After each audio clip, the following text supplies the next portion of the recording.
Bienvenue dans ce nouvel épisode du podcast gastronomique Parler Cuisine, présenté par Marc et Guy.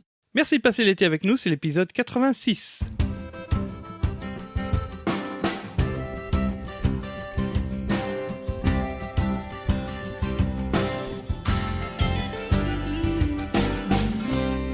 Bonjour à toi, chère auditrice et auditeur, c'est Marc de parlercuisine.com et je vous retrouve avec Guy. Bonjour Guy. Bonjour Marc. Merci de venir parler cuisine avec nous. Alors, on est sur notre série d'été que nous avons commencé il y a quelques épisodes. Au dernier épisode, tu nous as parlé des pêches à la grecque, qui était un excellent dessert de saison. Et à cet épisode-ci, tu vas nous parler de quoi, Guy ?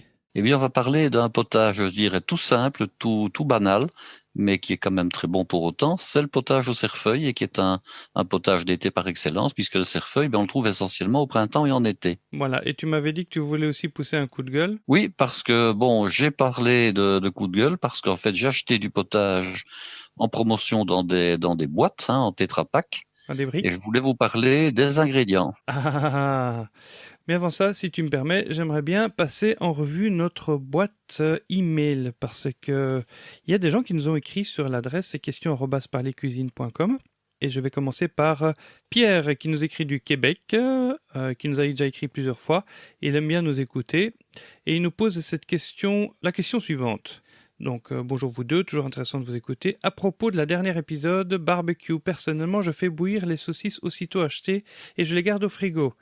Est-ce que c'est une bonne façon pour ne pas avoir de microbes ? Merci. En tout cas, c'est une bonne façon de les limiter. Pourquoi ? Parce qu'il est connu que les viandes hachées sont particulièrement, je dirais, ou potentiellement en tout cas, risque d'infection parce que on les achète et on devrait les cuisiner le jour même, idéalement, le lendemain ou plus tard.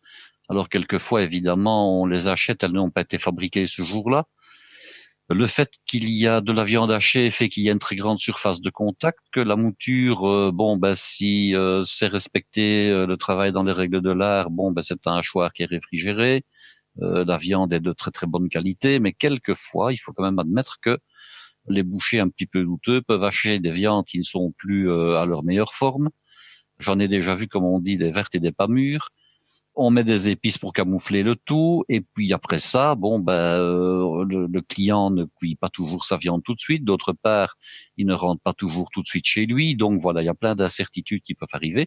Alors le fait de pocher, donc de cuire avec un liquide, la viande de type saucisse, c'est très bien parce que vous allez, je dirais malgré tout, la stabiliser. Qu'une viande cuite se garde quand même beaucoup mieux au frigo qu'une viande qui est crue et qui est hachée.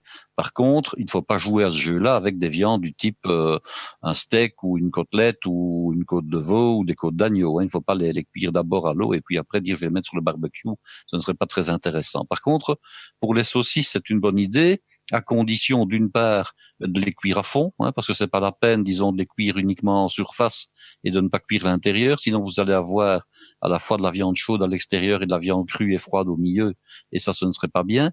Et deuxièmement, de les refroidir le plus rapidement possible, de ne pas les laisser refroidir dans leur jus de cuisson, les refroidir le plus rapidement possible et les garder au frais de toute façon, je dirais, dès qu'elles sont froides, de manière à ce qu'elles restent bien à 4 degrés de température, par exemple.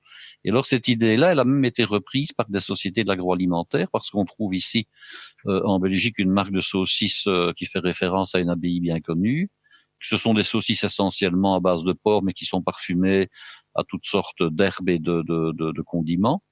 Et ils les vendent pré-cuites, donc j'étais un petit peu étonné. Elles sont emballées par 4. Elles sont donc sous vide. Elles Elles ont été conservent cuites plus sous longtemps ? vide. C'est-à-dire qu'elles sont emballées sous vide et elles ont une grande durée de conservation. Quand je dis une grande durée, ce n'est pas des semaines et des semaines, mais enfin, elles ont plusieurs jours de toute façon. Et alors, elles sont très pratiques à mettre au barbecue parce que comme elles sont pré-cuites, à la limite, du moment qu'elles sont chaudes à l'intérieur, vous ne devez pas les cuire à l'intérieur. C'est ça le gros avantage, c'est qu'elles sont déjà cuites. Là, il suffit juste de les dorer Il et on suffit est juste de les certain dorer, de les colorer, qu'on et de les sera pas réchauffer à malade. l'intérieur et c'est bien. Ouais. Et ça donne un bon résultat. J'étais vraiment étonné du résultat finalement. Oui, oui. Non, mais j'ai entendu dire à l'époque où mon père était intendant dans des camps de vacances, pour des raisons sanitaires, faire de barbecue était interdit parce qu'il mettait les viandes crues Ça ne directement sur le m'étonnerait pas. barbecue. Par contre, il avait réussi à convaincre l'AFSCA, l'agence de sécurité alimentaire qui contrôlait ça, que ces barbecues étaient sains. Donc, il avait commencé à instaurer les barbecues et il pré-cuisait effectivement les saucisses au four à vapeur. Et donc, qu'est-ce qu'ils faisaient? C'était juste dorer les saucisses au barbecue. Mais du coup, les enfants, ils adoraient parce que tu avais l'impression que c'était un vrai barbecue, alors qu'ils faisaient juste que faire dorer les saucisses sur le feu en charbon de bois. Oui, Mais oui, tout à fait. et pour cuire les saucisses à cœur poché, il faut compter quel genre de temps de cuisson? Comment est-ce que je peux déterminer le temps de cuisson nécessaire? Alors, tout ça va dépendre de l'épaisseur de la saucisse. Parce que si je vous dis, voilà, il faut 5 minutes ou 10 minutes, ça n'a pas de sens. Il y a des saucisses où il faut quasiment 1 heure. Hein. Pourquoi? Parce qu'on a des saucisses en France qui sont parfois d'un très gros diamètre, hein, 5-6 centimètres, là, forcément. Pour les pocher à cœur, il va vous falloir quasiment 1 heure. Hein, si vous avez par contre des chipolatas qui sont en fait des saucisses très fines, qui sont à peu près de l'épaisseur d'un doigt, je dirais qu'en 3-4 minutes, largement, elles sont cuites. Alors, qu'est-ce qu'on fait? En fait, il faut tout simplement les tâter. Hein. Donc, Faut tâter la saucisse. il faut tâter la saucisse. Et c'est pas Alors, la taille qui compte. une saucisse crue, évidemment, on sent bien quelle est sa consistance. Une fois qu'elle est cuite, elle est ferme, tout simplement. Hein. Donc, elle doit être ferme. Alors, autre possibilité, il suffit tout simplement d'en sacrifier une. Quand j'en sacrifier une, c'est simplement la couper en deux, hein, dans le sens, bien sûr, de la tranche, hein, pas dans l'épaisseur. Et vous voyez si à l'intérieur, tout est cuit et puis vous êtes rassuré. Voilà. Donc, tu tâtes ta saucisse, hein? On Pierre. tâte la saucisse, voilà. Ok, mais merci pour ces explications. Ensuite, si tu me permets, j'aimerais bien lire le message de Fix qui a été, plein d'entrain et très motivé à nous écrire finalement. Il y a une semaine, ils ont écrit en disant bonjour, j'ai découvert il y a peu votre podcast. C'est fantastique, j'adore. J'ai écouté une dizaine d'épisodes 07 et les 3 derniers. Voici mes quelques questions. Les cuissons. Parce qu'il les a numérotés. Donc 1, les cuissons. On parle de feu doux, moyen, fort. Mais c'est quoi exactement feu doux sur ma plaque à induction? Ma plaque à induction propose 15 niveaux. Est-ce que le feu doux c'est le niveau 1 ou bien je monte jusqu'à 4? Enfin voilà comment on définit un feu doux, moyen ou fort en fonction des types de plaques induction, gaz, vitroélectrique. Bon, il faut reconnaître que c'est quand même un petit peu plus compliqué quand on est sur des moyens de cuisson, je dirais de ce type-là par rapport au gaz. Hein. Le gaz, évidemment, on voit la flamme, on voit un petit peu, je dirais, sa puissance en fonction du débit du gaz entre le minimum et le maximum. Bon, l'induction, c'est quand même un petit peu plus compliqué. Pourquoi? Parce que la cuisson ne réagit qu'en fonction du métal qui est sollicité par un champ magnétique. Et alors forcément, moi je connais un tout petit peu l'induction parce que professionnellement on ne l'utilise quand même pas énormément. Hein. Pourquoi? Parce que ma sœur a un fourneau à induction et il faut reconnaître que c'est un peu surprenant. Alors il va de soi que si vous avez par exemple, ça c'est un fourneau qui a 9 possibilités de puissance, on va dire que les 3 premières, enfin plus faire une règle de 3 finalement. Hein. Les 3 premières, ça va être considéré comme un feu doux, les 3 intermédiaires comme un feu moyen et les 3 dernières et surtout la dernière, la 9, comme un feu puissant. Alors, qu'est-ce que ça veut dire? Ça veut dire que, je ne sais pas si c'est vraiment une question de timing à la seconde près, mais que le champ magnétique se déclenche, je dirais peut-être par exemple pendant 1 seconde sur 9 pour le feu le plus doux, pendant 9 secondes sur 9, c'est-à-dire en permanence pour le feu ou la cuisson la plus importante. Il va de soi que lorsqu'on veut cuire des viandes de type, je dirais grillées, si on met un grill sur son fourneau à induction ou bien une poêle, il faut toujours être à la puissance maximale. Pourquoi? Parce qu'il faut, je dirais, même si le mot n'est pas le bon, hein, il faut un feu soutenu. Donc, il y a intérêt à ce que, par exemple, la viande ne puisse pas dégager de l'eau et puis entrer en ébullition et bouillir. Hein, ce n'est jamais intéressant. Quand on parle d'une viande sautée, il faut que la viande soit saisie, je dirais de chaque côté, de manière assez violente, de manière à ne pas avoir la possibilité de relâcher du jus. Alors, comment est-ce que la viande finit par relâcher du jus? Eh bien, lorsque la croûte que l'on essaye de faire n'est pas suffisamment forte, que la température diminue et que la viande, à ce moment-là, et c'est le cas beaucoup pour les viandes de type industriel maintenant, hein, qui sont des viandes bourrées d'eau finalement, à ce moment-là, l'eau qui est dans les fibres se relâche, l'eau je dirais, s'échappe et envahit la poêle. Ça arrive essentiellement avec des viandes blanches.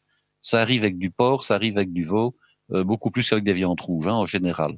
Mais il est évident que pour saisir une viande, il faut être à la puissance maximale, que ce soit sur le gaz, sur une cuisinière électrique traditionnelle ou sur un fourneau, une cuisinière à induction.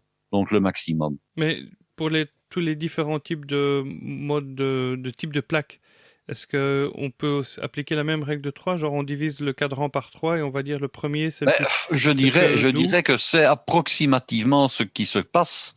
Maintenant, parfois au gaz, ce n'est pas toujours aussi évident dans le sens où on passe parfois d'un débit très faible à un débit très fort, je dirais sans progressivité. Et malheureusement, dire comme ça, je dirais par la radio ou par l'ordinateur ou par le podcast, exactement quel va être le résultat alors qu'on ne connaît pas le fourneau ou la cuisinière de l'autre, ce n'est pas toujours évident. Mais ce qu'il faut retenir, c'est que on peut saisir la viande à pleine puissance, ensuite on la retourne, mais ça je vais faire quand même un épisode Voilà. entièrement dédié à la cuisson de la viande.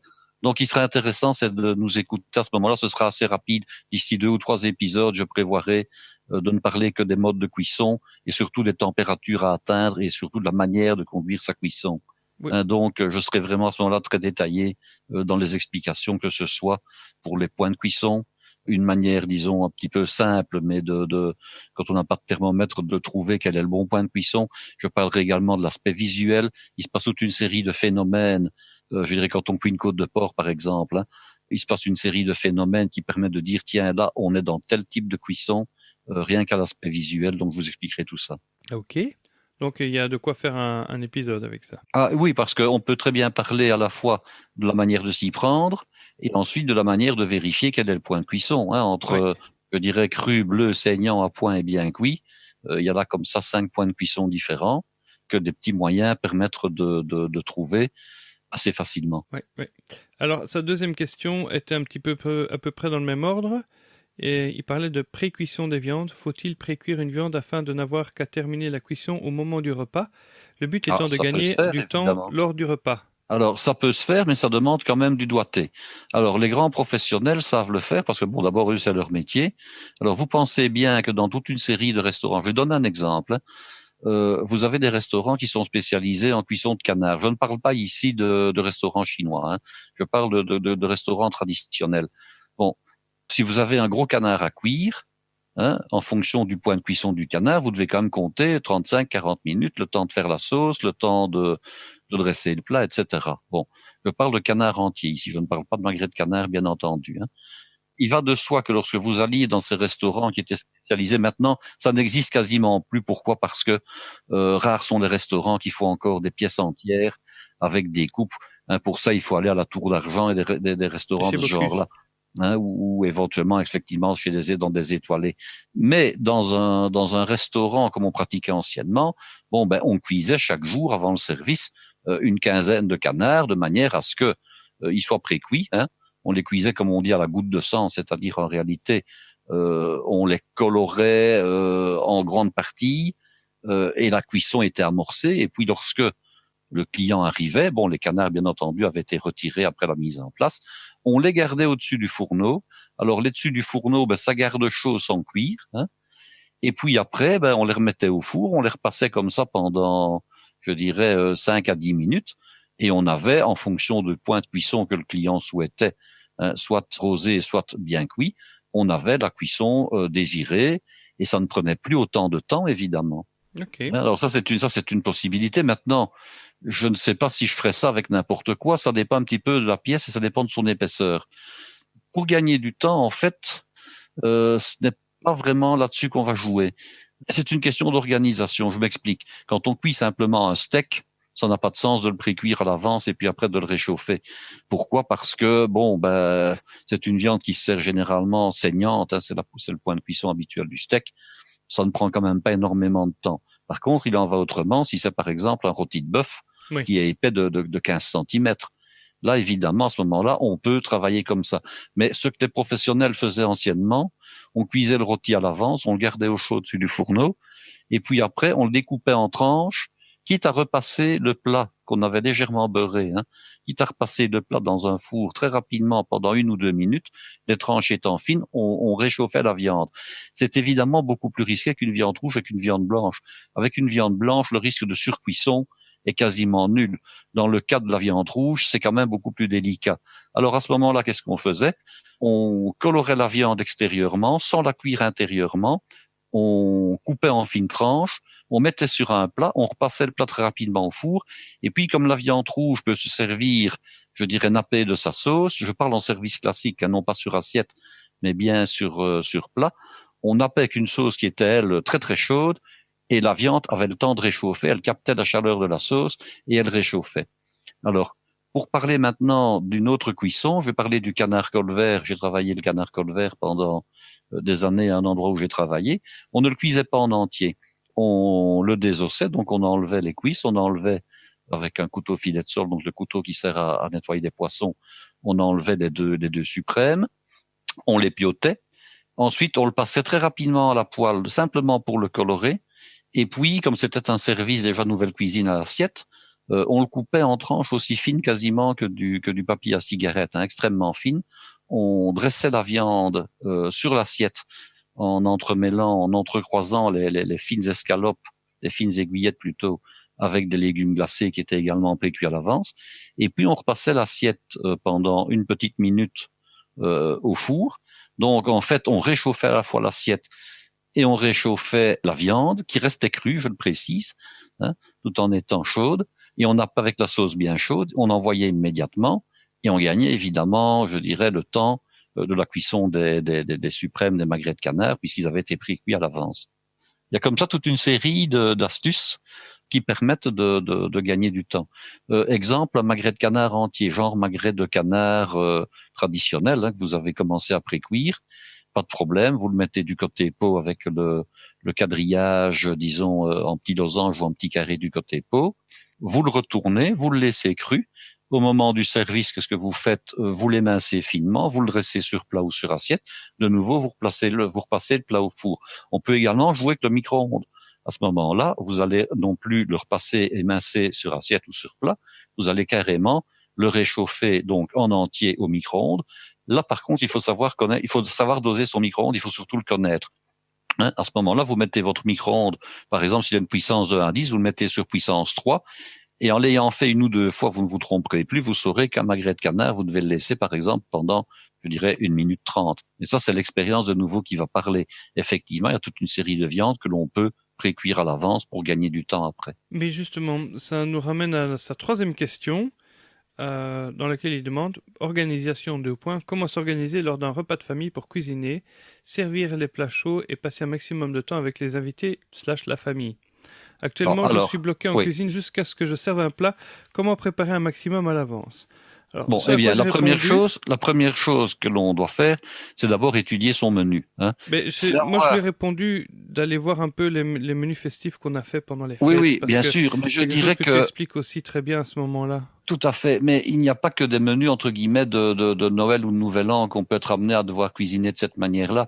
Il y a également toute une série de choses que l'on peut faire en mise en place, et ça dépend vraiment du menu que l'on va produire. Alors la première règle, je dirais que c'est de mettre un maximum de choses froides. Hein, avoir une entrée froide, par exemple, oui. Ça permet quand même de faire un dressage différé.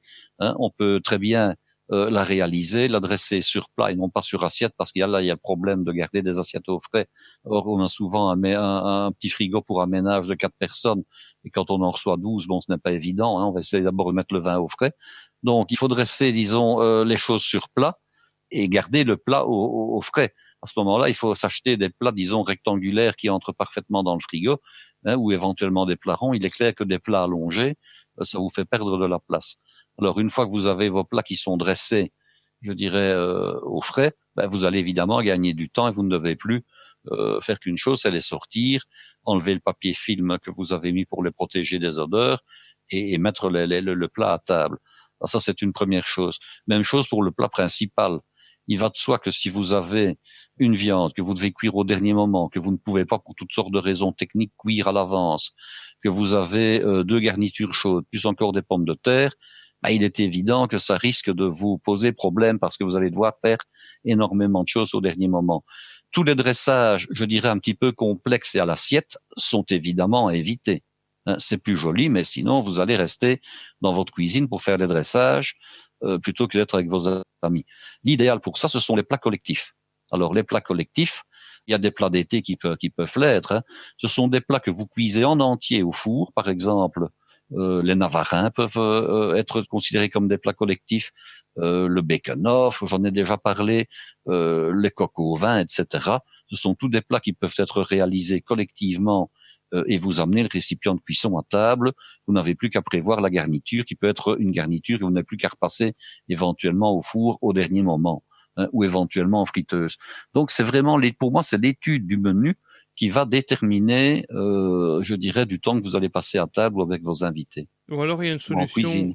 une solution qui est très populaire dans les classes moyennes en France, c'est les planchas et les raclettes. Tu mets le Ah oui, réchaud au milieu, tu mets bien tous les sûr. ingrédients crus et Maintenant, chacun fait sa popote soi-même. les raclettes en plein été, disons que ça marche un peu moins bien. Disons que c'est Effectivement. bien pour la saison automnale et l'hiver, éventuellement le début du printemps quand il fait encore frais.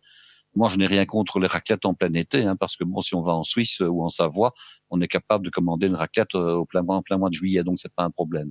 Hein. Et je n'ai rien contre les choucroutes non plus, ni le bacon-off, puisque quand on va à Strasbourg en plein été ou à Rigvire, on prend aussi une choucroute, même s'il fait 30 degrés dehors, donc c'est pas un problème. Mais il est vrai que dans chez le commun des mortels, il y a des types de plats qui sont des plats d'hiver et d'autres qui sont des plats d'été. Mais il existe néanmoins, je vais prendre un exemple, le coq au sureau, qui est une recette que j'ai effectuée pour un grand nombre de personnes. Bon, ben c'était pour une vingtaine de personnes, c'était un plat qui était fait de manière collective, et puis chacun s'est servi, je dirais, dans le récipient au plat, et ça n'a pas posé de problème. Et Ce qu'on ça appelle le vous service à la française. ben, on a fait le service, on va dire, à la bonne franquette surtout. Hein. Ouais. C'était plutôt ça. Sinon, Parce que le effectivement, service à la française, c'est encore autre chose. Hein. On passe chez chaque client qui se sert. ouais, le principe c'est que tu arrives avec un plat et chacun se sert. Ben, disons que bien souvent, qu'est-ce qui se passe, c'est que le maître ou la maîtresse de maison sert ses convives, évidemment. Hein. Et puis les garnitures, là, chacun se sert, Ça, c'est un service je à dirais, à sa l'anglaise. guise. Hein, bien souvent, on a souvent une viande qui est une viande en sauce. On a les garnitures qui sont à part dans des timbales. Elles sont déposées sur table. Alors, pour éviter les soucis et de faire voyager le plat, qui est parfois un très gros plat, hein, quand il s'agit d'une belle table, c'est je dirais, le patron de la maison qui officie et qui sert chacun. Et puis, par contre, pour les garnitures, chacun sert à son aise. Oui, ou alors la solution quand vous êtes un petit peu plus à l'aise financièrement, c'est d'engager un chef à domicile. Hein. Ah, le chef à domicile ou le traiteur, ça c'est encore mieux évidemment, mais on perd un petit peu de la convivialité du fait soi-même quand même quand on engage quelqu'un. Oui, mais on a 100% de la convivialité et puis on ne doit Tout pas à fait. s'inquiéter, on sait que la nourriture sera bonne. Mais il faut savoir que par exemple, hein, je comptais en parler dans un autre épisode. Bon, je comptais reparler du jambon melon parce qu'évidemment le jambon melon c'est un grand classique de l'été. Et alors c'est un plat dont on croit qu'il est un petit peu statufié comme ça. On peut parfois un petit peu changer les choses et l'améliorer, voire disons le transformer du tout au tout. C'est aussi le genre de plat qui peut être réalisé à l'avance. Hein. Ça prend pas beaucoup de temps à mettre en place. Mais c'est-à-dire que ça dépend ce que vous faites. Hein. Si vous avez votre jambon sur griffe vous-même et que vous devez le couper et que vous n'avez pas trop l'habitude, il est clair que vous avez intérêt à vous y prendre à l'avance. Hein, ça c'est Qui fait évident. encore ça chez lui? Ah ben moi j'ai 2 jambons sur griffe qui m'attendent, que j'ai acheté avec en très bonne occasion. Donc ici j'ai les couteaux, j'ai tout ce qu'il faut. Donc évidemment je compte manger du jambon sur griffe pendant l'été. Oui, mais bon, c'est pas tout Oui, le tu monde vas qui me fait dire, ça. si on est 6, est-ce qu'il faut acheter une pâte entière? Bon, Oui. là, on est d'accord. Bon. Maintenant, ça se conserve. Hein. Le problème, c'est de conserver la pâte entière dans son frigo. Mais quand on voit en Espagne qu'on garde ces jambons-là à l'air libre au-dessus du comptoir et que les mouches n'y vont pour autant pas, il faut quand même pas trop s'inquiéter. Hein. Ouais. Enfin bon. Merci, voilà, c'était sa troisième question. Il a posé une quatrième question qui disait: avez-vous un podcast sur les œufs? Ce à quoi j'ai répondu: Sur les œufs, il me semble qu'on aurait quand même parlé des œufs brouillés à une époque, non? Je me trompe? Bon, on a surtout parlé des œufs dans l'épisode 76 ou 76 pour Pâques. Maintenant, c'est vrai que les œufs, bon, ben, il y a toute une série maintenant de nouveautés au niveau des cuissons. Hein. Je peux évidemment parler des œufs en long et en large. Bon, on peut faire un épisode là-dessus. Oui, oui. Je vais dire plus en que détail. les préparations classiques, que ce soit, disons, de l'omelette soufflée d'un mère poulard, en passant par les œufs à la russe et toutes sortes de choses comme ça, je peux en parler évidemment en long et en large. Maintenant, le problème, c'est qu'il y a de nouvelles cuissons pour les œufs, des cuissons à basse température pendant 1 heure, etc. L'œuf à 62 degrés, enfin, que sais-je. Mais pour ça, il faut disposer, comme une de nos amies, de nos auditrices nous avait écrit, d'un moyen de cuisson, je dirais, qui permette cette précision. Hein. Oui. C'est de plus en plus le cas. On m'en a encore parlé ici il n'y a pas longtemps sur une réunion que j'ai eue à Bruxelles. Toute une série de gens maintenant sont prêts à acheter ces fameux thermoplongeurs qui contrôlent l'eau à la température adéquate. Bon, ben oui, voilà. Mais il faut encore en disposer, évidemment. Hein. Voilà, alors ça c'était pour son premier email parce que par-dessus il a renvoyé 2 autres questions où il dit: pour l'instant je mange de la viande, de la volaille ou du poisson le midi, mais le soir je ne mange aucun des 3. Je suis prêt à manger de viande que 2 ou 3 fois par semaine, mais alors par quoi remplacer ces plats? Mon but n'est pas de devenir végétarien mais de moins manger de viande. Alors, on a eu un épisode sur la nourriture un petit peu alternative que vous avez conduit de main de maître il y a quelques semaines, je vais dire ça comme Il y a ça 3 maintenant. épisodes, oui, où j'ai Il y a parlé avec 3 épisodes Sarah Bien-Aimé.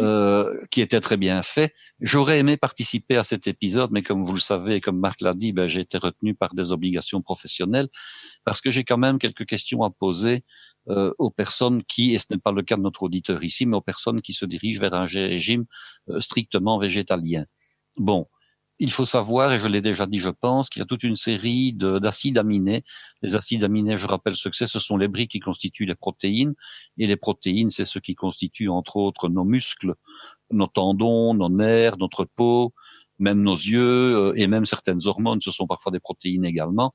Donc, ce sont des briques qui constituent ces protéines. Il y a des milliers de protéines possibles et différentes, puisque vous pensez bien que notre peau n'a pas la même fonction que notre foie, hein. Oui, mais en quoi ça... Alors, je continue. Où tu veux en venir, Donc, là? je veux en venir à ceci, c'est que dans les acides aminés qui sont donc les constituants des protéines, il y en a qui sont dits essentiels parce que notre corps n'est pas capable de les synthétiser. Donc, nous ne pouvons pas les synthétiser à partir d'aliments que nous mangeons. Oui, mais... Si, nous sommes obligés, de les trouver dans les aliments que nous mangeons, nous ne sommes pas capables de les synthétiser. Donc, lorsqu'on se prive des protéines de type animal, on se prive automatiquement de ces acides aminés oui, mais essentiels. Ici, il dit qu'il est prêt à en manger que 2 ou 3 fois par semaine, donc ça devrait suffire, non? Mais en principe, non. Et je vais dire pourquoi. Parce que le corps, il a besoin d'avoir des protéines en permanence, si c'est possible, de manière régulière. Il vaut mieux manger de petites quantités tous les jours. Mais attention, ça peut être des protéines d'origine différente, hein. Les œufs sont des protéines de grande qualité, hein. Il ne s'agit pas de viande dans ce cas-ci, hein. Donc, il faudrait manger, disons, tous les jours, au moins un des repas, des protéines d'origine animale. Et alors, c'est forcément là qu'on est un petit peu en opposition avec les végétaliens stricts, c'est qu'eux ne mangent même pas ni de fromage, ni de yaourt, ni d'œufs. Et alors, forcément, ils ne meurent pas. Je me pose quand même des questions sur le très long terme. Il faut quand même connaître à ce moment-là vachement la diététique pour savoir dans quels aliments d'origine animale, non animale, on peut trouver ces acides aminés essentiels. Et alors, il y a une autre question. Donc ça, c'est déjà un fameux jonglage, hein. Il faut quand même rappeler qu'il y a ici à peu près 1 an ou 2, il y a des parents qui ont été condamnés en Belgique pour avoir nourri leur enfant Bon, ça, c'est un avec cas du lait extrême. d'origine végétale. Oui, mais bon, Donner du lait d'amande à leurs enfants. du lait d'amande à la place de lait quand l'enfant est en bas âge, enfin, ça s'est quand même vu. Et alors, il y a quand même une fameuse vitamine qui est la vitamine B12, qui, à ma connaissance, ne se trouve que dans les produits d'origine animale et dont on a besoin pour le bon fonctionnement du système nerveux, du cerveau, etc. Donc, de nouveau, je me pose la question de savoir comment font ces personnes qui ne mangent pas. Là, ça n'a rien à voir avec la question. Il demande comment est-ce qu'il peut diminuer sa consommation de viande. Eh ben, on l'a diminué, tout simplement. Voilà, il a diminué. Tu en manges moins par repas? Il suffit d'en manger moins. Je dirais qu'au lieu de manger 3 fois 200 grammes de viande ou de poisson par semaine, il vaut peut-être mieux en manger 6 fois 100 grammes, tout simplement. Ou alors il remplace par des œufs et du fromage? Et on peut remplacer, bien sûr, par des œufs ou du fromage et du yaourt, évidemment, au moins 1 fois par jour. Voilà. Vous savez, 2 œufs par jour contiennent autant de protéines qu'un petit steak, hein, étant donné qu'en plus, le blanc d'œuf, c'est de l'albumine. L'albumine, c'est la protéine de référence pour l'être humain, c'est la meilleure. Donc, manger, à la limite même, celui qui dirait, bon, moi, je fais attention à mon cholestérol, je ne veux pas manger de d'œufs ou de jaune d'œuf, on vend même du blanc d'œuf, je dirais, en briques d'1 litre, voire même d'1 demi-litre. Oui, mais pas au supermarché du coin. Sans doute pas. Maintenant, il faut dire aussi que du blanc d'œuf seul, ce n'est quand même pas génial, hein. Je l'ai testé. J'ai aussi mangé des omelettes au blanc d'œuf avec un seul œuf dedans. Bon, c'est quand même le jaune d'œuf qui donne le goût à l'omelette, hein, ce n'est pas le blanc, hein. Moi, je lui ai répondu qu'il existe des substituts de viande, comme l'a cité Sarah Bien-Aimé dans l'interview qu'on a eue. Et puis, tu en as aussi parlé dans l'épisode 42. Attention, je reviens à ces substituts de viande parce que je les ai testés. Et suite à l'émission que j'ai entendue, j'ai décidé d'en tester quelques-uns. Ah oui. Alors, c'est plus ou moins acceptable au niveau de l'aspect. C'est plus ou moins acceptable au niveau du goût. Alors, certains de ces substituts de viande contiennent effectivement des protéines d'origine végétale. Donc, mon Dieu, dans un certain sens, ça peut encore aller, si ce n'est que je rappelle que les protéines d'origine végétale contiennent rarement les 8 acides aminés dont j'ai parlé tout à l'heure quant à leur obligation d'être consommés. Par contre, quand vous avez un steak haché qui est fait à base de carottes, de poireaux, d'oignons, de courgettes et je ne sais de quoi, vous ne faites jamais finalement que manger du légume. Hein. Vous mangez un substitut de viande, mais qui n'en a pas les qualités. Et là, je pense qu'il y a un petit peu un danger de confusion de la part du grand public. C'est qu'on pense que parce que ça ressemble à un steak haché, que ça a les mêmes qualités qu'un steak haché. Non, ça n'a pas les mêmes qualités. C'est pas mauvais à manger, mais ce sont jamais que des légumes moulus, quoi, finalement. Hein. Mais ce n'a pas la même qualité, je dirais, nutritionnelle qu'un véritable steak. Faut quand même pas non plus rêver. En fait, moi, je l'ai aussi ramené vers l'épisode 42 dans lequel tu parlais des salades d'étudiants. Et tu as déjà abordé ce sujet, en fait. C'était consisté à remplacer les protéines animales qui sont en somme toute très coûteuses, donc par des protéines végétales du style légumineuse, et donc d'en mettre que quelques dizaines de grammes par salade plutôt que de faire un bon steak de 200 grammes, quoi. Voilà, je suis persuadé que lorsque dans un seul et même repas, on associe des protéines d'origine végétale comme celles des légumineuses et 50 grammes, et ça c'est énorme, hein, 50 grammes de viande ou de poisson, on a la dose en acides aminés essentiels.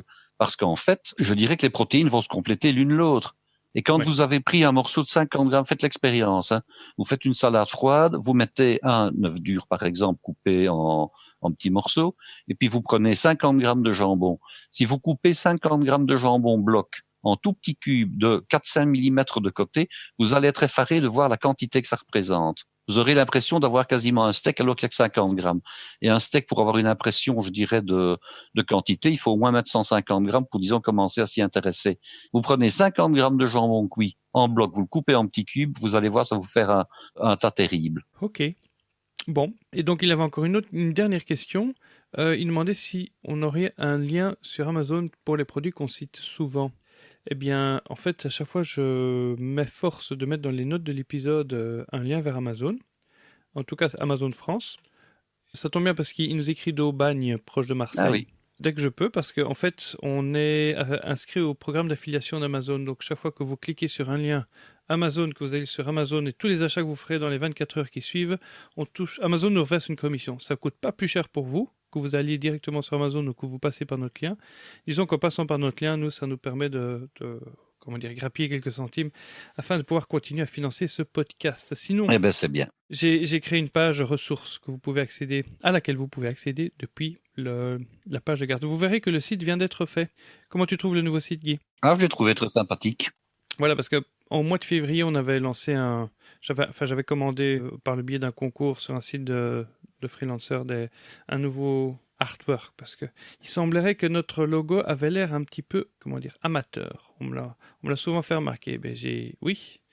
Quand on a lancé il y a 3 ans, Guy, c'est bientôt 3 ans, hein. Ça le temps passe évidemment. Au moment où cet épisode-ci sera diffusé, ça fera exactement 3 ans que ce podcast a été lancé. Et on l'a lancé littéralement avec les bouts de ficelle, avec un budget minimum. Et tient toujours, voilà. On est toujours là. Merci de nous écouter. Ceux qui nous écoutent depuis le début, on vous adore. Et nous allons maintenant passer à l'émission du jour. Voilà, donc tu voulais nous parler de potage de saison. Alors, je voulais parler de potage de saison parce que ça m'est venu après une réflexion. Donc, je me suis acheté du potage en brique pour industriel, plein de sel et plein d'additifs. D'une marque extrêmement connue et qui fait d'ailleurs de très beaux produits. Hein. Il faut reconnaître que je ne vais pas, si je puis dire, cracher dans la soupe en disant ça. Leurs produits sont très bons, très qualitatifs, très gustatifs. Mais j'achète donc une brique où il est indiqué potage de courgettes persil. Est-ce que c'est une brique de couleur verte? Non, c'était une brique avec, elle était verte parce qu'il y avait évidemment, la photo avec le bol de potage. Et c'est vrai que je pense qu'il y a un petit peu de vert sur l'emballage. Donc, je lis quand même les ingrédients pour voir un petit peu ce qu'on raconte. Alors, ils sont cités dans l'ordre, je dirais, inversement proportionnel à leur quantité. Donc, on commence par l'eau. Il y a évidemment de l'eau. Et puis après, je trouve des légumes. Il y avait de l'oignon, il y avait du poireau, il y avait du céleri, il y avait de la carotte, et puis je cherchais la courgette. Et la courgette n'arrivait que bien loin. Elle représentait, si mes souvenirs sont bons, 2,3% du potage. Quoi? Alors j'étais quand même un petit peu effaré parce que je me dis, on présente ça comme étant un potage courgette persil, et des courgettes, il y en a que pour 2,3% du total. Que de courgettes? Ah non, le persil arrivait encore après lui, mais il y avait donc, je disais, de la carotte, il y avait de l'oignon, il y avait du poireau. Je me disais, mais c'est quand même un petit peu terrible. Pas la base de tous les finalement, potages. Oui, on a, comme dans certains potages, mais enfin, je ne mettrais pas, par exemple, de la carotte avec un potage aux courgettes, puisque je voudrais bien le garder bien vert. Donc, je me suis dit, là, il y a quand même un petit sujet à creuser. Et je vais donc vous parler du potage au cerfeuil parce que bon, d'abord, c'est un produit d'été. Le cerfeuil, c'est quand même une herbe qui pousse dans les jardins, sur sa balconnière, qu'on trouve évidemment en grande surface ou sur le marché. Mais enfin, bon, c'est quand même une herbe d'été, hein. En plein hiver, quand il y a de la neige, on trouve moins de persil, moins de cerfeuil, pardon, qu'en été. Alors, c'est le grand potage, je dirais, traditionnel anciennement des communions. Hein, il y avait 3 ou 4 potages comme ça qu'on trouvait. Les communions, c'était souvent un potage au cerfeuil, éventuellement au cresson. La saison des communions, c'est plutôt le printemps, non? C'est plutôt le printemps. Je vous donnerai la recette du potage au cresson dans la foulée. Et alors, les potages pour les mariages, c'était plutôt des potages blancs, hein, parce que ça évoque quand même la nuptialité. Donc, en pleine saison de printemps, c'est plutôt le potage aux asperges. Et quand on arrivait un peu plus loin dans l'été, c'était le potage aux choux-fleurs. Hein, donc, c'était des potages blancs. Alors, on ne faisait pas de potage au navet, qui est aussi un potage blanc. Pourquoi? Parce que, disons que même s'il y a des navets au printemps, disons que le navet évoque plutôt quand même l'automne et l'hiver. Voilà. Donc, c'était comme le potage du Barry. Oui, c'était le potage du Barry aux choux-fleurs et le potage argenteuil aux asperges qui étaient quand même les plus souvent conseillés et utilisés dans les mariages. Alors, le potage au cerfeuil, il y a plusieurs manières de le réaliser, mais qui ont une grande ligne conductrice, c'est l'emploi des ingrédients qui sont toujours à peu près les mêmes. Alors, le potage traditionnel, basique, c'est ce qu'on appelle un potage puré, et c'est un potage qui contient de la pomme de terre comme élément de liaison. Alors, pourquoi est-ce qu'on mettait de la pomme de terre jadis dans les potages dits purés? Parce qu'il fallait tout simplement utiliser ce qu'on appelait les parures. Hein. Alors, les parures, qu'est-ce que c'est? Ce ne sont pas du tout des déchets, mais quand à l'époque, disons, d'il y a, je dirais, 30, 40, 50 ans, on taillait des pommes de terre, on ne mettait pas simplement des morceaux de pommes de terre à cuire dans une casserole. Lorsqu'on faisait des pommes nature, eh bien, on tournait les pommes de terre, c'est-à-dire qu'on leur donnait une forme, je dirais, arrondie d'un petit tonnelet, de manière à ce qu'elles soient toutes de la même grosseur, qu'elles cuisent, je dirais, à la même vitesse, et qu'elles soient bien sûr présentables pour, je dirais, celui qui allait les manger. C'est quelque chose qui se perd parce que, bon, d'abord, il faut le temps de le faire. Deuxièmement, la pomme de terre a cessé d'être le grand accompagnement des plats principaux. Hein, on met maintenant toutes sortes de choses, hein, des céréales, des pâtes de tous les goûts et toutes les couleurs. Du boulgour. Hein, du boulgour, enfin, que sais-je, hein, toutes les céréales nouvelles, du quinoa, etc. Hein, du riz sauvage, toutes ces choses-là. Donc, on utilise moins de pommes de terre et donc on produit moins de parures. Hein. Les parures, elles résultaient également de l'époque où on faisait les frites soi-même. Donc, on devait équarrir la pomme de terre. Hein, donc, on prenait des grosses pommes de terre, on coupait les bouts, on coupait un petit peu les faces de manière à avoir plus ou moins un parallélélogramme. Donc, on avait de nouveau des parures et ainsi de suite. Et les parures, il fallait bien les utiliser. Donc, on les mettait dans le potage. Alors, je vais donc vous donner la recette classique. Hein. Pour à peu près 1,5 litre de mouillement, ce qui va vous donner 2 bons litres de potage. Ben, au final, ça représente, disons, du potage pour à peu près 5 à 6 personnes avec une petite repasse. Et si vous êtes un ménage un peu plus petit, ben, vous aurez du potage pour 2 fois, ou bien vous aurez du potage pour aller au bureau le lendemain. Donc, qu'est-ce qu'il faut pour approximativement au niveau des légumes? Ben, il vous faut évidemment des pommes de terre qui étaient l'élément de liaison, approximativement 300-350 grammes. Hein, donc, il ne faut pas peser qu'une balance, mais enfin, pour vous donner une idée des poids, il vous faut du poireau, c'est le légume qui va donner la base. Hein. Vous pouvez considérer qu'il va vous falloir l'équivalent de 1 à 2 verres clairs de poireau. Donc, c'est la partie située entre le vert foncé et le blanc. Vous coupez sur le blanc à partir du moment où le poireau commence à devenir un peu jaune. Donc, pas le blanc. Pas le blanc, bon, on pourrait le mettre, hein, mais je dirais que c'est quand même un potage vert, donc c'est plutôt du vert de poireau qu'on va mettre. Donc l'équivalent à peu près de, s'ils sont petits 2, s'ils sont très gros, un seul, je dirais vert clair de poireau. Alors on peut mettre également de l'oignon, hein, un oignon, pas plus, un oignon de taille moyenne. Si vous n'avez pas d'oignon, petite astuce, ben vous mettez un peu plus de poireau, c'est de la même famille, c'est à peu près le même goût. Je dirais l'un peut remplacer l'autre, mais le poireau est plus fin. On peut mettre de la ciboulette? Alors, non, mais pas de ciboulette, hein, mais alors par contre, un petit peu de céleri, l'équivalent d'une branche à peu près. Hein, le céleri, n'en mettez pas plus parce que sinon il va se goûter. Et puis après, ben, il y avait évidemment le cerfeuil. Alors pourquoi est-ce que le cerfeuil n'est pas l'élément principal? Ben, parce que finalement, dans ce cas-ci, le cerfeuil est le condiment. Hein, c'est lui qui va donner le goût. Et alors, il faut savoir que pour 100 grammes de cerfeuil, vous avez un ravier énorme de cerfeuil. Hein. Donc, si je vous dis que vous mettez 100 grammes de cerfeuil pour la quantité que je viens de vous dire, vous avez vraiment une grosse quantité de cerfeuil. Vous pourriez même n'en mettre que la moitié, que ça irait encore. Donc c'est quelle quantité qu'il faut mettre? Entre 50 et 100 grammes. Je dirais que plus vous mettrez de cerfeuil, plus le goût va être typé en cerfeuil. Mais si vous n'en avez que 50 grammes, ça marchera également. Hein. Ok. Parce que 50 grammes, c'est vraiment la toute grosse poignée de cerfeuil. Et quand vous mettez 100 grammes, c'est l'équivalent de 2 poignées de cerfeuil. Alors, si vous avez évidemment un jardin et que le cerfeuil est à votre disposition, sans compter, vous en mettez, je dirais, quasiment autant que vous voulez, bien entendu. Hein. Alors, le traitement classique n'est pas compliqué. Hein. Vous nettoyez tous vos légumes. Hein. Le cerfeuil, en principe, je dis bien en principe, ne se nettoie pas à l'eau, il s'épluche. C'est-à-dire qu'on vérifie ici, il n'y a pas des branchettes qui seraient pourries, s'il n'y a pas, disons, éventuellement un oiseau qui aurait pu s'abandonner au-dessus de votre parc à cerfeuil. Hein, donc, évidemment, déjà, au moment où on coupe le cerfeuil, on vérifie ce genre de choses. En principe, on ne le lave pas. En principe, on ne le lave pas. Pourquoi? Parce que si on le lave, vous allez ramasser une espèce de, j'allais dire un vilain mot que je ne peux pas, hein. Mais enfin, quelque chose qui n'est plus très présentable, voilà. Donc, vous nettoyez tous vos légumes, vous les émincez. Pommes de terre, vous les gardez à part. Vous faites revenir vos légumes pendant à peu près 4-5 minutes à couvert dans 20 grammes de beurre. Donc, c'est à peu près l'équivalent d'une petite brique de beurre comme on a au petit déjeuner au restaurant. L'opération, je rappelle, c'est suer. Ça se fait à couvert. Pourquoi? Pour que la vapeur qui est dégagée retombe dans l'ustensile et que les légumes ne caramélisent pas. Attention, les légumes ne peuvent pas prendre couleur. Ils doivent rester dans leur couleur d'origine. Par contre, le fait de faire suer va augmenter leur goût. Vous mettez ensuite les pommes de terre. Vous mettez votre mouillement. Alors, on peut mouiller soit avec un fond blanc, soit avec de l'eau et du fond de volaille. Traditionnellement, on mouille avec de l'eau froide, mais si vous voulez vraiment gagner du temps, vous mouillez carrément avec 1,5 litre d'eau bouillante que vous aurez fait chauffer dans votre bouilloire électrique. Vous amenez à ébullition, vous laissez frémir. La cuisson doit être la plus rapide possible. Pour avoir un beau potage, il faut éviter de surcuire le potage. L'astuce pour ça, c'est tout simplement d'avoir des légumes qui soient taillés fins. Le plus fins ils seront, plus vite le potage sera cuit.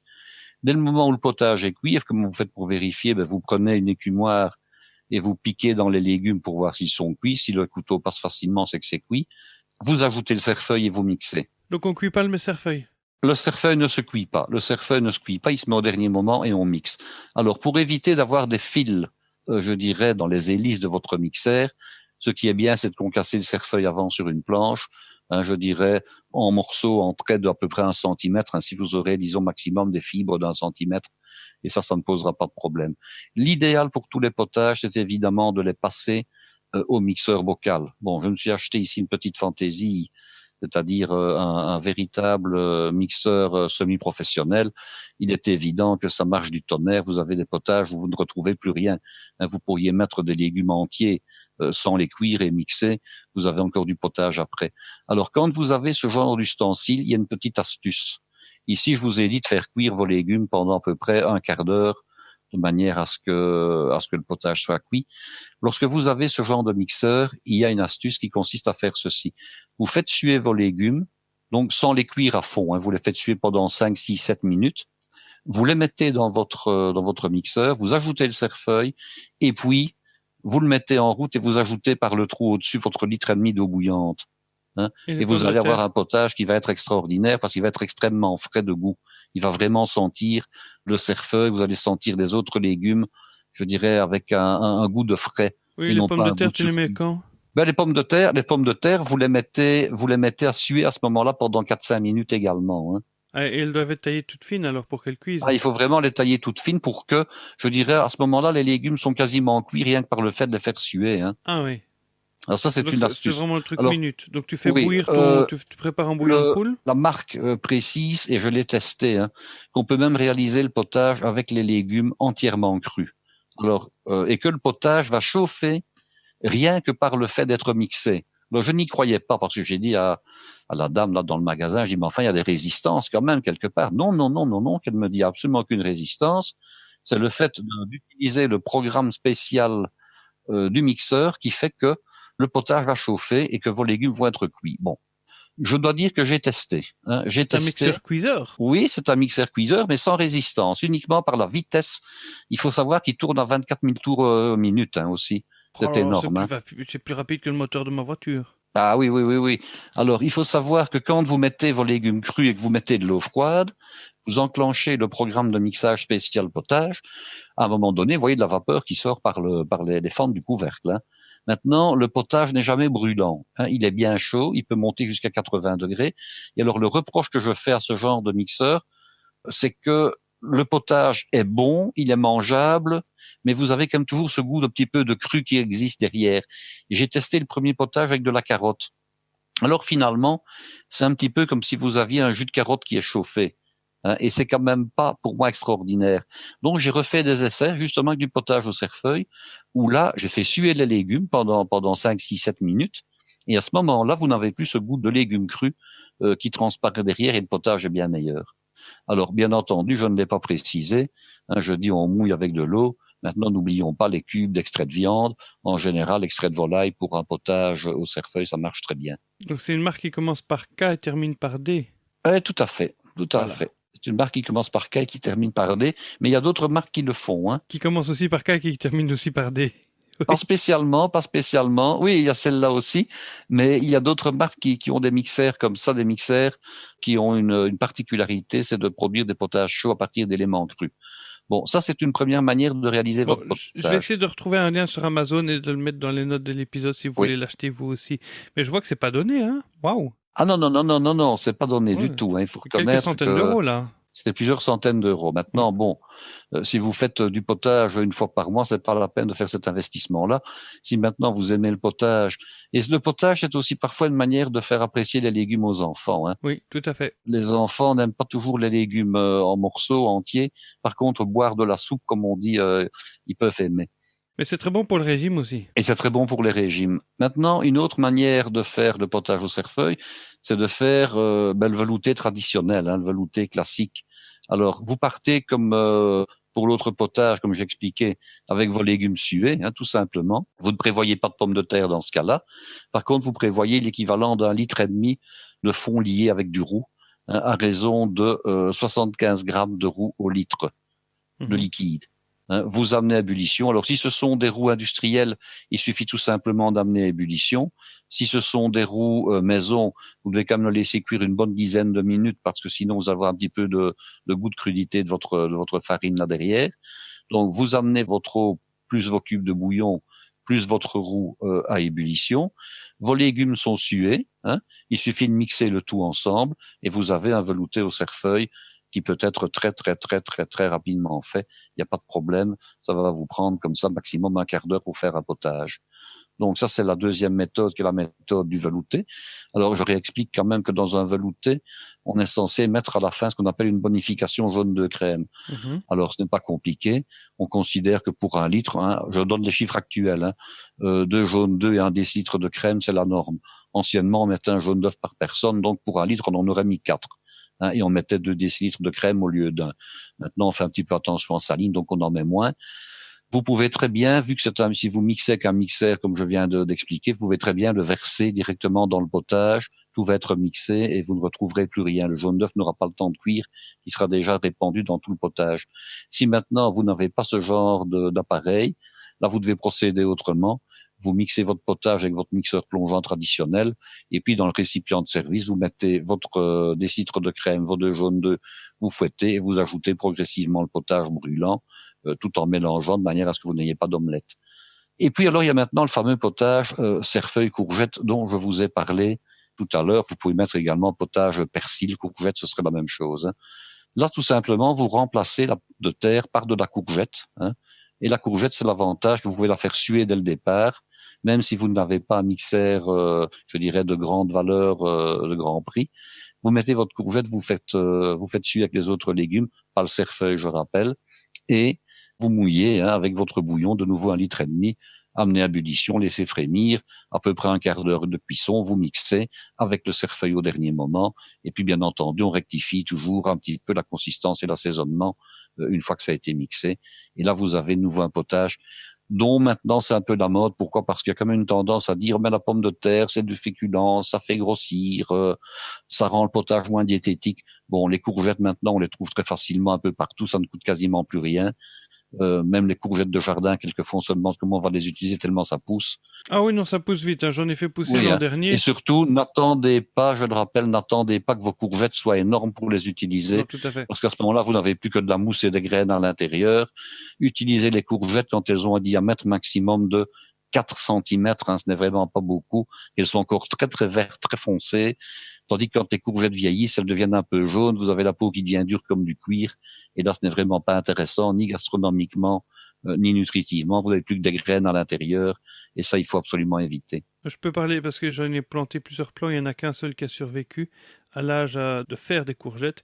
Et au fur et à mesure qu'on enlevait les courgettes de petite taille, enfin de taille prêtes à être mangées, ben, il y en a une autre qui poussait. Et j'en avais comme ça, littéralement, tous les 3 ou 4 jours, on pouvait récolter une courgette. Ah ben oui. Alors je ne vous dis Sur pas un seul plan. quand les gens mettent 5-6 plants de courgettes dans leur jardin, ils ne savent plus en sortir et ils donnent des courgettes à tous leurs voisins parce que ils ne savent plus suivre d'en manger. Alors maintenant, puisqu'on a vu le potage au cerfeuil, ben vous pouvez le remplacer par du persil comme je l'ai expliqué. Le potage au cresson. Alors le potage au cresson, vous gardez la même idée que celle que je viens de vous donner concernant le potage au cerfeuil et vous remplacez simplement le cerfeuil par du cresson. Hein, Tout simplement. tout Donc, simplement. cresson de fontaine, comme tu as Du évoqué cresson de il y a quelques fontaine. épisodes. Alors, je vais vous expliquer un petit peu maintenant quelle quantité de cresson il faut mettre. Alors, on trouve, je dirais, sous forme de bottes de cresson, je dirais les choses et le double des choses. Parfois, vous trouvez une toute petite botte de cresson, je dirais, dont vous savez faire le tour avec les doigts de la même main. Et à d'autres moments, vous avez des bottes de cresson, je dirais, énormes. Il vous faut quasiment les 2 mains pour en faire le tour. Forcément, quand on dit une botte de cresson, ben c'est la botte moyenne, ni la petite, ni la très grosse. Là, vous mettez une botte pour les quantités que je viens de vous indiquer. Si c'est vraiment de la toute petite botte de cresson, comme celle qu'on vend parfois en supermarché sous du cello, ben là, vous considérez qu'il vous en faut 2. Alors, le problème du cresson, c'est un problème qui est lié aux fibres. Vous avez énormément de fibres dans les queues, et c'est un peu bête de ne pas mettre les queues dans le potage, étant donné qu'elles vont donner énormément de goût. Souvent, il y a un lien. Alors, quand on fait une salade de cresson, on considère qu'on doit couper la botte de cresson juste au-dessus du lien. Et on ne met pas les queues dans la salade, on ne met que les feuilles. Lorsqu'il s'agit de faire du potage, il faut même remonter un peu plus haut. Donc, vous devez couper à peu près la botte à 2/3 de sa hauteur. Vous aurez d'une part les feuilles qui seront du côté du tiers, et vous aurez d'autre part les queues qui seront du côté des 2/3. Alors, les queues, bien entendu, bon, vous lavez bien sûr votre botte de cresson, ça va de soi. Les queues, vous les émincez extrêmement finement, et vous les mettez à suer avec les autres légumes. Donc les queues vont cuire, hein, et elles vont être coupées tellement petites que les fils n'auront pas d'emprise sur votre mixeur. Alors le cresson, les feuilles, comme le cerfeuil tout à l'heure, vous les ajoutez au dernier moment et vous mixez l'entièreté. Je vais dire, le fait de simplement mettre les feuilles dans le potage brûlant, attendre 30 secondes, les feuilles vont être cuites, et le fait de les mettre au dernier moment va faire que le goût va être extrêmement frais, extrêmement puissant. Attention, petite remarque, le cresson est une plante qui est un tout petit peu piquante. Pourquoi? Parce qu'elle contient du soufre. Et le fait d'être piquante fait qu'il ne faut pas mettre de poivre. En principe, je le rappelle également, en principe, on ne poivre pas un potage vert parce qu'il contient du verre de poireau et que le verre de poireau est également piquant. Il faut quand même mettre l'oignon aussi? Alors, on met l'oignon aussi. Maintenant, encore une fois, si vous mettez tout simplement un morceau de tronçon de blanc de poireau un petit peu allongé, vous pouvez supprimer l'oignon. Hein. Mais normalement, on met de l'oignon. On met au moins un oignon, effectivement. Une fois qu'on a mixé le potage, est-ce qu'il faut le refaire bouillir? Alors, on peut le refaire bouillir pour 2 raisons. On peut le refaire bouillir, par exemple, pour assurer sa conservation. Généralement, on faisait bouillir les potages pour le lendemain. Pourquoi? Parce que le fait de le faire rebouillir stérilisait le potage. Pasteuriser le truc, oui. Oui, voilà.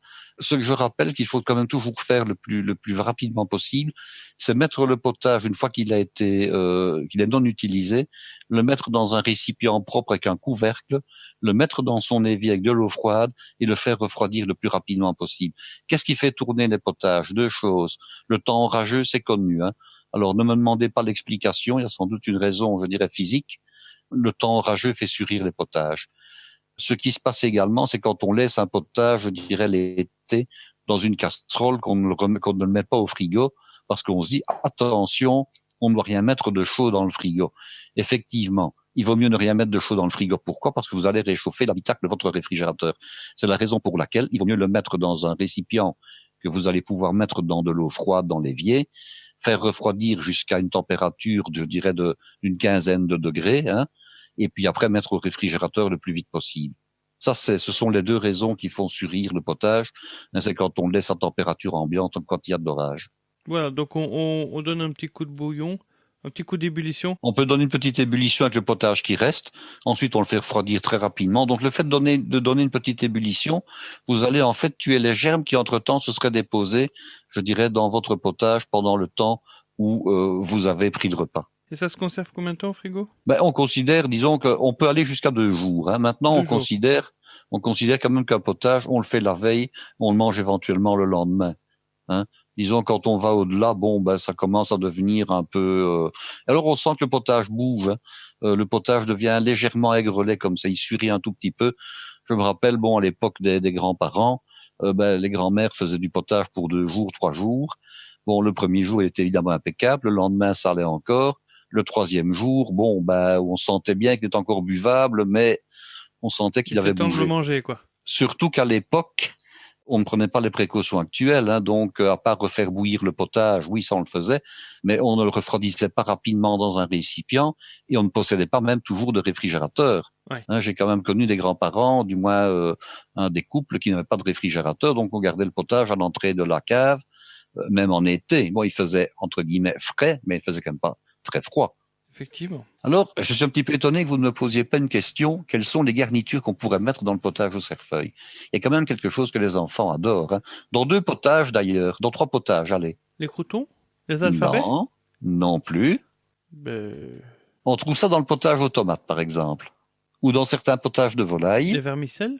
Non, mais dans le potage au cerfeuil, ça c'est connu. Hein. D'ailleurs, les grandes marques en font, je dirais, un petit peu une publicité sur les boîtes de conserve pour les potages en conserve. Vous avez des boulettes, voilà. Vous avez toujours des boulettes qui sont bien là, apparentes. De viande. Et on se demande comment elles font pour rester en surface du potage, d'ailleurs. Hein, quelquefois dans l'assiette, c'est toujours un petit peu truqué, cette affaire-là. Alors, qu'est-ce qu'on peut mettre comme petite boulette? Alors, on réalise souvent une farce extrêmement fine. Ça, vous demandez à votre boucher ou à votre volailler. Hein. C'est une farce généralement de veau et de porc, moulu très fin, assaisonné directement par le boucher. On trouve maintenant même, d'ailleurs, ces petites boulettes à potage, on les trouve même en grande surface, soit pré-cuites, soit même congelées, hein, congelées et pré-cuites, et qu'il n'y a plus qu'à les rajouter. Alors, le seul problème de ces petites boulettes du commerce, c'est qu'elles sont un petit peu grisâtres comme ça. Alors moi, j'ai un petit truc pour les rendre un peu plus appétissantes, c'est que je les passe tout simplement en friture. Donc, je les achète pré-cuites, qu'elles soient fraîches ou qu'elles soient surgelées. Je fais chauffer ma friture, mon bain de friture à 180 degrés. Hein, je les mets dans le panier. Je les plonge pendant, je dirais, 1 minute ou 2. Ça, il faut un petit peu surveiller. Qu'elles soient, disons, bien dorées, qu'elles reprennent un peu de la couleur, disons, autre que cette couleur un peu cadavérique.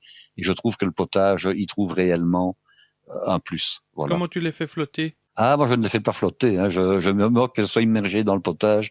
Ça m'est tout à fait égal. Et comment est-ce que tu arriverais à les faire flotter? En mettant moins de potage dans l'assiette, comme ça on donne l'illusion qu'elle flotte sur le potage. Oui, voilà. Il faut le servir dans une assiette creuse alors, parce que c'est un bol. Une assiette. Marc, le potage se fait quand même toujours en assiette creuse. L'assiette plate, ça marche moins bien. Hein. Non, mais le bol.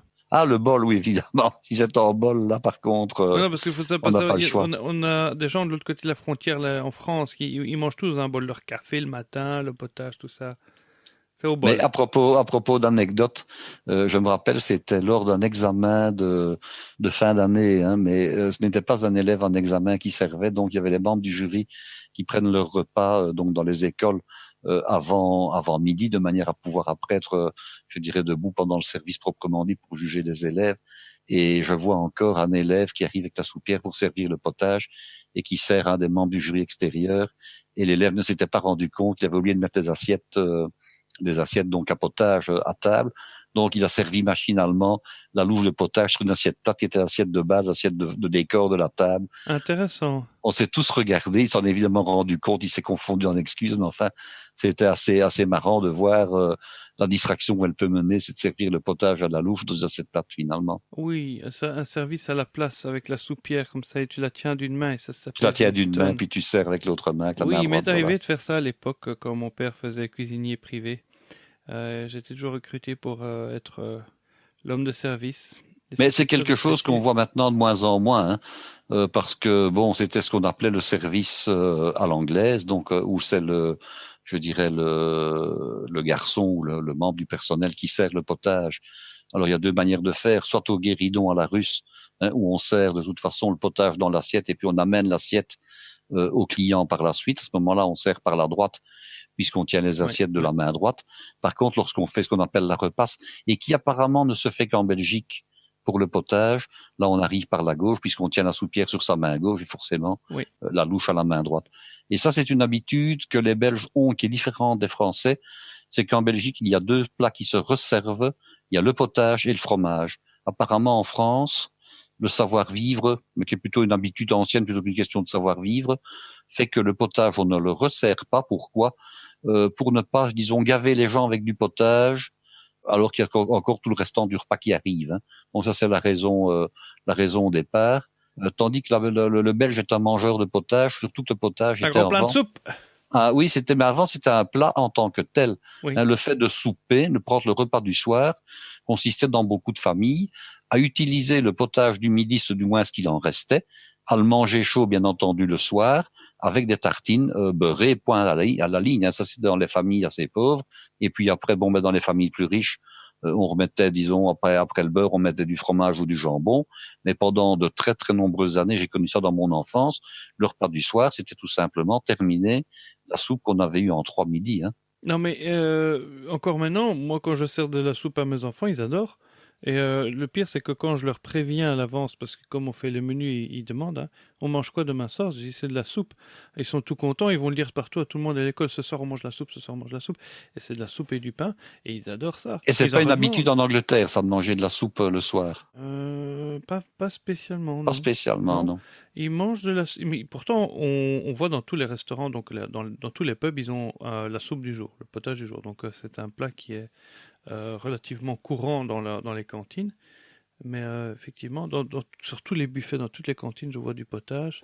Effectivement, c'est plutôt quelque chose qu'ils mangent à midi. Mais c'est devenu quelque chose que les gens mangent quand ils sont au régime. Ah oui. Parce que ça remplit et puis c'est très peu calorique. Hein. Mais quand on veut vraiment faire ce qu'on appelle une soupe de régime, ce qu'il faut faire, ce n'est pas faire un potage mixé, hein, parce que la vitesse de digestion des aliments tient quand même pour partie forcément à leur assimilation, mais je vais dire aussi au fait qu'elle soit coupée ou pas, cette alimentation. Ah. Donc, plus un aliment est gras, moins il va vite pour être digéré. Hein, et le record, disons, de digestion pénible, pour ça, c'est l'omelette au lard, par exemple, hein, qui est cuisinée avec la matière grasse. Bon, les œufs sont quand même naturellement connus pour être plus C'est difficiles pour ça que le petit déjeuner anglais, il me à tient calé digérer. jusqu'à 13h. Ah ben oui. Donc, si votre potage est mixé finement, ben, il va être digéré très facilement, peut-être la demi-heure, trois quarts d'heure. Si maintenant le potage est un potage de type soupe avec des gros morceaux, naturellement l'estomac va mettre plus de temps à le faire passer. Donc ça occupe l'estomac plus longtemps. Hein. Même si j'ai bien mâché mes légumes. Ben, je pense quand même que le fait de mâcher va bien sûr améliorer la digestibilité, la vitesse de digestibilité, mais ça sera quand même plus long que si le potage a été mixé et que vous le buvez comme de l'eau. Hein. Effectivement. Ok. Alors forcément, s'il y a des éléments en garniture dans le potage, ça prend aussi un peu plus longtemps. Si vous avez enrichi le potage de matière grasse, ça prend aussi un petit peu plus longtemps. Donc, quand on fait des régimes, évidemment, on met le moins possible de matière grasse. Mais par contre, on met des éléments durs à digérer, comme par exemple le chou. C'est la fameuse recette du potage minceur au chou. Ah, oui. On met des morceaux de chou dedans. Et les fibres, évidemment, font que ça digère un peu moins vite aussi. Hein. Donc on met pas des croûtons passés à la friteuse ou des boulettes passées à la friteuse. Ah ben, dans un potage de régime, on évite quand même. Hein. Mais c'est tellement bon quand même. Ok, ben j'espère que ça vous a mis l'eau à la bouche. Tu voulais rajouter quelque chose? Pour le moment, non. C'est simplement peut-être dire les sujets prochains. Donc, j'envisage de faire la prochaine fois un sujet assez conséquent sur les beurres d'accompagnement pour les plats de type barbecue. Ah, les beurres, donc l'accompagnement des viandes. L'accompagnement des viandes, mais pas seulement, des poissons et des crustacés également, bien sûr. Hein. Voilà un sujet qui est intéressant. Et puis après ça, nous parlerons de la cuisson en général des viandes, que ce soit, disons, au barbecue, que ce soit à la poêle, que ce soit au grill, disons, traditionnel non barbecue. Je parlerai des points de cuisson et des températures à atteindre. Ça m'intéresse aussi parce que j'ai justement recherché ce sujet ce matin parce que suite à la discussion que j'ai eue avec Sarah Bien-Aimée, j'ai eu envie d'essayer le four solaire. Donc, comme je suis un peu trop feignant que pour le bricoler selon les plans qu'elle a donnés, j'en ai trouvé un sur Internet. j'ai acheté. Il a été livré justement avant le week-end. Donc samedi, il faisait beau. Tout le monde regardait le mariage princier. Moi, qu'est-ce que j'ai fait? J'ai sorti mon four solaire, j'ai mis dans le jardin, il n'y avait pas trop de vent, j'ai mis une casserole dedans et j'ai regardé. Justement, il s'avère que j'ai un thermomètre infrarouge, donc qui permet de mesurer de loin comme ça la température. Et j'allais mesurer tous les quarts d'heure et le plus haut que j'ai atteint, c'était 52 degrés. Donc, pas moyen de cuire quelque chose avec ça. Et donc, c'est là que je me suis renseigné un petit peu. J'ai essayé de me renseigner sur les différents points de cuisson qu'il faut avoir. Et eh bien, j'attends avec impatience cet épisode pour que tu nous en parles. En tout cas, merci beaucoup Guy pour ces explications sur ce potage. Alors, je rappelle aux éditeurs qui veulent poser une question et qui aimeraient bien qu'on réponde à leurs questions comme nous avons fait au début de cet épisode. L'email c'est questions@parlercuisine.com. Sinon, il y a aussi la page Facebook. Et si vous voulez un accès privilégié à Guy, vous allez sur la page Tipeee. Il y a un lien sur notre site parlercuisine.com. Vous voyez tout en haut il y a un petit carré rouge qui marque Tip. Vous allez voir sur la page Tipeee, vous avez plusieurs niveaux. Si vous vous abonnez et vous contribuez au financement de ce podcast, parce qu'il faut savoir que chaque semaine on dépense des sous pour que ce podcast puisse arriver dans vos petites oreilles. On n'a pas l'intention de le rendre payant, mais si vous voulez montrer votre gratitude, votre soutien, il y a plusieurs niveaux qui permettent entre autres d'obtenir des contreparties qui peuvent être intéressantes. En tout cas, je l'espère. N'hésitez pas à aller jeter un œil là-dessus et puis pourquoi pas, abonnez-vous. Il y a un abonnement à partir d'€1 par mois. C'est même pas le prix d'un pain au chocolat. C'est même pas le prix d'un café, voyez-vous. Et avec ça, nous vous serons infiniment reconnaissants. Voilà. Eh bien, voici venu le temps de nous quitter. Je vous remercie infiniment d'avoir passé ce moment en notre compagnie. J'espère qu'il vous a été très agréable et je vous dis à la semaine prochaine. Au revoir. Au revoir.